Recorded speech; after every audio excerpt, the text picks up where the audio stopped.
Majina yanaitwa Hassan Dede, mwenyekiti wa chama cha madereva wa malori na mabasi Tanzania Long Distance Truck and Bus Drivers Association. Kwanza kabisa tukizungumzia mfumuko wa bei ya mafuta na upandaji ulivyopanda, kimsingi ni jambo ambalo tunalipokea ama wadau wengine pia ikiwemo na mimi mwenyewe, hususan wasafirishaji, wafanyabiashara na kadhalika mbalimbali. Jambo hili kidogo limekuwa na manunguniko makubwa. Ni kwamba mafuta yamepanda kwa kiasi kikubwa.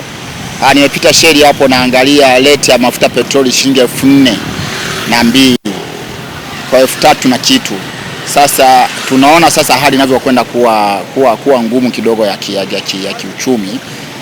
Lakini halikadhalika tunaona pia hata kusafirisha mizigo sasa, kutoa sehemu moja kwenda sehemu nyingine, mizigo imepanda. Tumeangalia jana tulikuwa tunasafirisha mzigo tani moja au container kwenda Kolwezi kutoka Dar es Salaam kwenda Kolwezi $11,000. Leo tunaona kama imefika $13,000. Kwa hiyo tunaona jinsi gani mafuta haya yanavyobadilisha hali nzima ya kibiashara na kiuchumi. Lakini je, limepanda? Bado watu hawajajiandaa na hili, kwa sababu mafuta yamepanda leo na tayari na nauli zimebadilika leo baadhi ya maeneo. Sasa hii bado inatutia kichwani kwetu mawazo mengi na kujiuliza kwamba kwa nini ipande ifikie huko ambako imefikia, kutoka 11 kwa bei leo inafika mpaka $13 kwenda kusafirisha mzigo wa nje. Lakini tunatarajia pia tutaona hata kwenye mabasi, daladala na penyewe watakuja na la kwao kama wasafirishaji.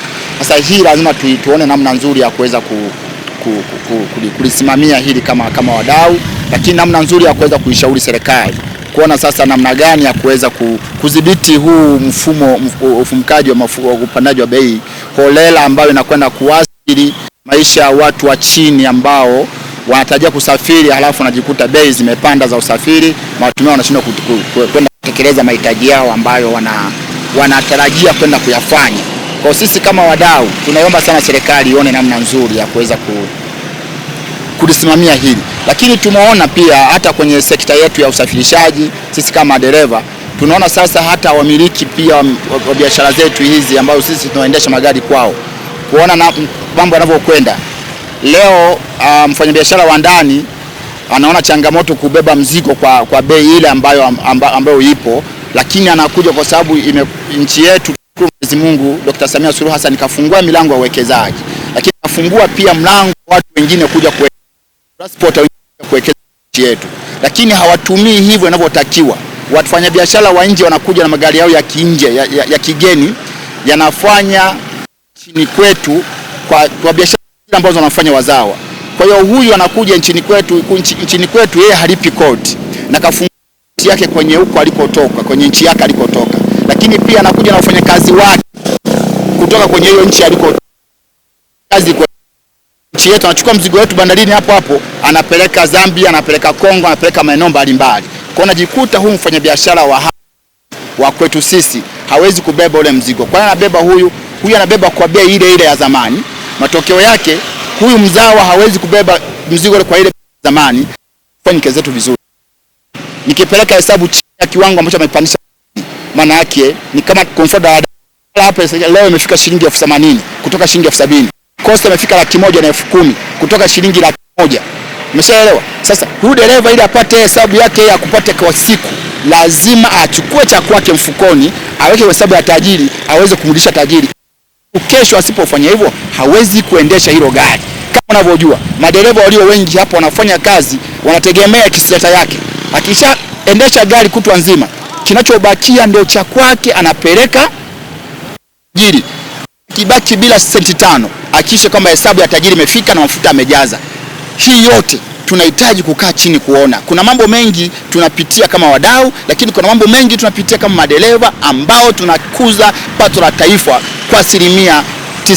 Kwa hiyo tunaomba sana serikali, tunaipenda serikali yetu, tunaona jinsi gani sisi tunavyoumia kwa sababu tunafanya kazi kubwa kwa kufanyia kazi waajiri ili waweze kulipa kodi, ili waweze kufanya haya, lakini mwisho wa siku maisha yangu yanabaki pale pale. Hujawahi kusikia mwandishi wa habari dereva mafuta amepanda au hesabu zimepanda, dereva apandishwa mshahara mpaka watu wakae wafanye mchakato vikokotoo ndio dereva apandishwe mshahara. Lakini haya yakipanda mafuta, kesho anapandishwa mwajiri, kesho ataka hesabu hizi kwenye basi nauli imepanda, lakini huwezi kusikia dereva kapandishwa mshahara. Kwa hiyo mimi naumia kama dereva, kama muhanga. Nimekuwa dereva wa miaka mingi, lakini nimeamua kujitoa kwenye udereva na hakikisha kwamba tunaona jinsi gani tunapaza sauti juu ya pamoja kuona hivi ndio ufanyika, si vya kiungwana. Tuhakikishe kwamba sasa tunavyokwenda, kama mnakwenda usawa, kama vitu vinapanda, basi na dereva apandishwe maslahi yake. Sasa hebu niambie, lita moja kwa maana 10,000 una lita 2. Lita 2 inanifikisha wapi?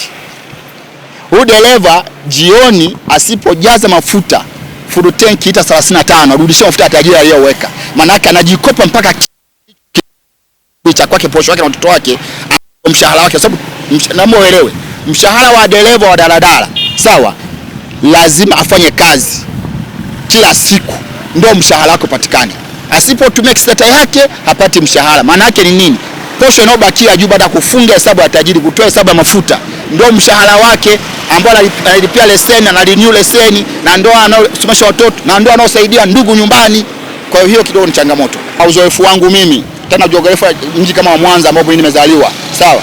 Na uzoefu kwamba ikifika jioni leo mtaona vilio vya watu, utaona watu wakihangaika namna ya kurudi majumbani baada ya kutoka makazini, kwa sababu magari yatakuwa ni machache. Kama unavyoona leo magari ni machache kwa sababu wameshindwa ku afford kununua mafuta yale bei ya juu, sawa? Kwa hiyo walio wengi wanatumia bodaboda, lakini je, ambaye hana uwezo kama mimi natumia bodaboda? Kwa hiyo hili jambo lazima serikali tuiombe chini ya Mheshimiwa Dr. Samia Suluhu Hassan. Tuna imani naye na anafanya kazi kubwa. Hawa watu waangalie huku chini namna nzuri ya kuweza sasa kudhibiti huu mfumo. Hii bei inapanda, vita haina miezi miwili.